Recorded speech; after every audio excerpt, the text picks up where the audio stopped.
A couple months ago, I got in the shower and noticed the water was extremely hot. So when I checked the temperature, it was around 148 Fahrenheit.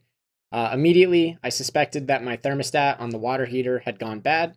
And what that piece of equipment does is it shuts off the water heating element when the temperature inside the tank reaches that high limit that you set on it.